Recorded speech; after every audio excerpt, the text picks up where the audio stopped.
அஸ்ஸலாமு அலைக்கும் friends, welcome to my channel. இன்றைக்கி நம்ம எங்கே போக போகிறோம் அப்படின்னா, மகாபலிபுரத்தில் லொக்கேட் ஆகிருக்கிற இந்தியா சீஷல் மியூசியம் தான். இது ஏஷியாலேயே பெரிய சீஷல் மியூசியம்னு சொல்லிட்டு சொல்கிறாங்க. அவ்வளோ வெரைட்டிஸ் ஆஃப் ஷெல்ஸ் இருந்துச்சு. நீங்கள் ஒரு தலசோஃபைலாக இருந்தீங்க அப்படின்னா, அதாவது கடல் விரும்பியாக இருந்தீங்கன்னா இந்த இடம் உங்களுக்கு ரொம்ப பிடிக்கும். ஃபஸ்ட்டு அவங்களோட சீஷல் கலெக்ஷன் ஹால் தான் பார்த்தேன். அதாவது ஒரு ஷெல்லில் இவ்வளோ செய்ய முடியுமான்னு நம்மளை அப்படியே பிரமிக்க வச்சுட்டாங்க. அந்த சிங்கப்பூரோட ஃபேமஸான ஒரு சிலையாகட்டும், அப்புறம் இந்த மாதிரி லைட்ஸ் ஆகட்டும், இது எல்லாமே வெறும் ஷெல்லை வச்சு அதை கலெக்ட் பண்ணியிருக்காங்க. பார்க்குறதுக்கு ரொம்ப அட்ராக்டிவாக கீழெல்லாம் ஒரு பெரிய அக்வாரியம் மாதிரி அமைச்சு வச்சுருந்தாங்க. அதுவுமே ரொம்ப நல்லா இருந்துச்சு.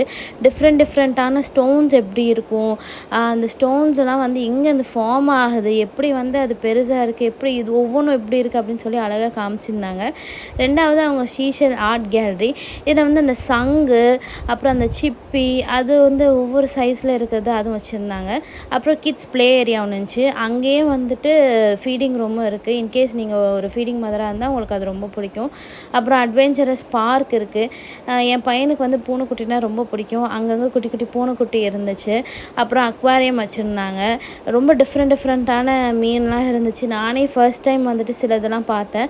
இந்த ஃப்ளவர் ஹார்ன் அப்படின்னு சொல்லக்கூடிய இந்த மீன்லாம் நான் இப்போ தான் பார்க்குறேன். அப்புறம் நம்மளுக்கு ஈனோ தெரியல, அதுவும் இருந்துச்சு. அப்புறம் லாப்ஸ்டர், அப்புறம் ஸ்டார் ஃபிஷ்ஷு, அது எல்லாமே நான் பார்த்தேன்.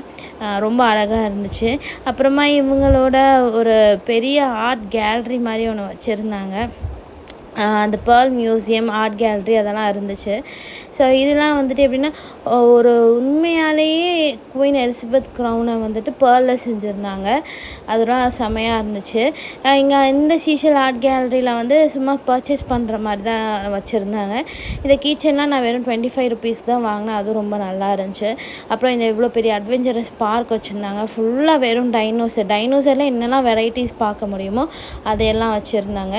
கிட்ஸை கூப்பிட்டு வந்தீங்கன்னா கண்டிப்பாக ஃபன் பண்ணுவாங்க. என் பையன் சின்ன வயசு தான், ஆனால் அவனே ரொம்ப ஜாலியாக என்ஜாய் பண்ணிகிட்டு இருந்தான். அப்புறம் இந்த 3D ஆர்ட் கேலரி, அந்த ஆர்ட்டை விட்டு வெளியே இந்த மாதிரி ஃபோட்டோ எடுக்கிறதுக்கெலாம் சூப்பராக இருந்துச்சு. அப்புறம் இந்த மாதிரி ஒரு பெரிய உலக உருண்டை மாதிரி வச்சு அதில் எல்லாரோட ஃப்ளாக்ஸ் எல்லாம் வச்சுருந்தாங்க.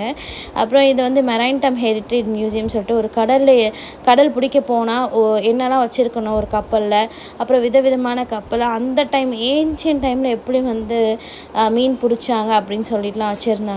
கிட்ஸை கூப்பிட்டு வந்தீங்கன்னா இந்த பிளேஸ் அல்டிமேட்டாக இருக்கும். கண்டிப்பாக ட்ரை பண்ணி பாருங்கள்.